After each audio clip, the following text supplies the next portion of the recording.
بسم اللہ الرحمن الرحیم۔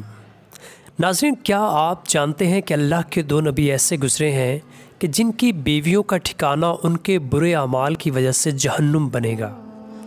اور کیا آپ کو یہ بھی معلوم ہے کہ مصر کے بادشاہ جس کو کافر فرعون کے لقب سے جانا جاتا ہے،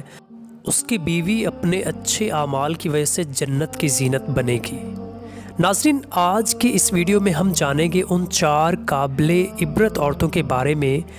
کہ جن کے اچھے یا برے اعمال سے جنت یا جہنم ان کا مقدر بنے گی۔ مگر ویڈیو میں آگے بڑھنے سے پہلے آپ سے ایک ریکویسٹ ہے کہ اگر آپ ہمارے چینل پر نئے ہیں تو برائے مہربانی ہمارے چینل امورٹل اسلام کو سبسکرائب کیجئے اور ہماری ویڈیو کو لائک کر کے ہماری حوصلہ افزائی کیجئے۔ ناظرین، بات کریں گے اللہ کے پیارے نبی حضرت نوح علیہ السلام کی بیوی واحلہ کی، جن کو آپ علیہ السلام کی زوجیت کا شرف حاصل ہوا اور برسوں یہ اللہ تعالیٰ کے نبی علیہ السلام کی صحبت سے سرفراز رہیں،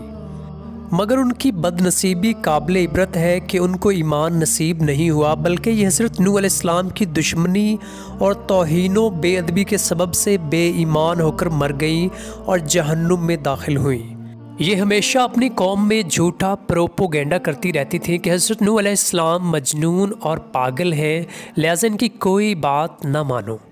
واحلہ یہ حضرت لوط علیہ السلام کی بیوی تھیں، یہ بھی اللہ کے ایک جلیل القدر نبی علیہ السلام کی زوجیت اور صحبت سے برسوں سرفراز رہیں، مگر اس کے سر پر بد نصیبی کا ایسا شیطان سوار تھا کہ سچے دل سے کبھی ایمان نہیں لائی،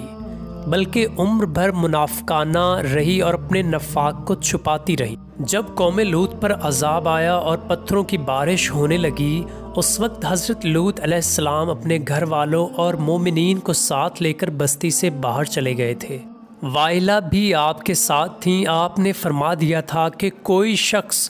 بستی کی طرف نہ دیکھے ورنہ وہ بھی عذاب میں مبتلا ہو جائے گا۔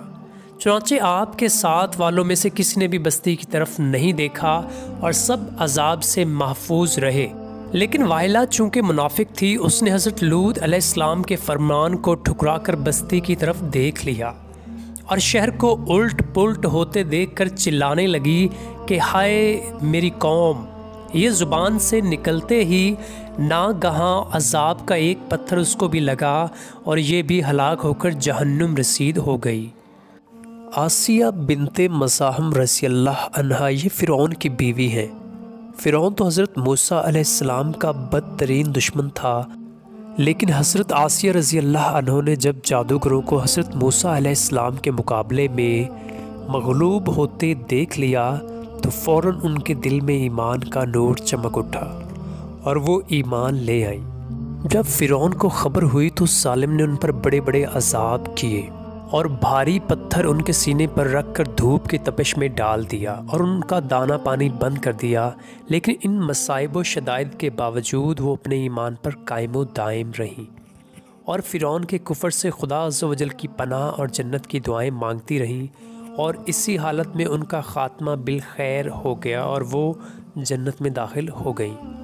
ناظرین، اب ذکر ہے مریم بنت عمران رضی اللہ عنہا۔ یہ حضرت عیسیٰ علیہ السلام کی والدہ ہیں۔ چونکہ حضرت عیسیٰ علیہ السلام ان کے شکم سے بغیر باپ کے پیدا ہوئے، اس لیے ان کی قوم نے طعن اور بدگوئیوں سے ان کو بڑی بڑی ایذائیں پہنچائیں، مگر یہ صابر رہ کر اتنے بڑے بڑے مراتب اور درجات سے سرفراز ہوئیں کہ خداوند قدوس نے قرآن مجید میں ان کی مداح اور ثنا کا بار بار خطبہ ارشاد فرمایا۔ ان 4 عورتوں کے بارے میں قرآن مجید نے سورہ تحریم میں فرمایا، اللہ تعالیٰ کافروں کی مثال دیتا ہے جیسے حضرت نوح علیہ السلام کی عورت واحلہ اور حضرت لوط علیہ السلام کی عورت واحلہ، یہ دونوں ہمارے 2 مقرب بندوں کے نکاح میں تھیں، پھر ان دونوں نے ان دونوں سے دغا کیا تو وہ دونوں پیغمبران ان دونوں عورتوں کے کچھ کام نہ آئے، اور ان دونوں عورتوں کے بارے میں خدا کا یہ فرمان ہو گیا کہ تم دونوں جہنمی عورتوں کے ساتھ جہنم میں داخل ہو جاؤ۔ اللہ تعالیٰ مسلمانوں کی مثال بیان فرماتا ہے، فرعون کی بیوی آسیہ جب انہوں نے عرض کی، اے میرے رب، میرے لیے اپنے پاس جنت میں گھر بنا اور مجھے فرعون اور اس کے کام سے نجات دے اور مجھے ظالم لوگوں سے نجات بخش۔ اور عمران کی بیٹی مریم جس نے اپنی پارسائی کی حفاظت کی تو ہم نے اس میں اپنی طرف کی روح پھونکی، اور اس نے اپنے رب کی باتوں اور اس کی کتاب کی تصدیق کی۔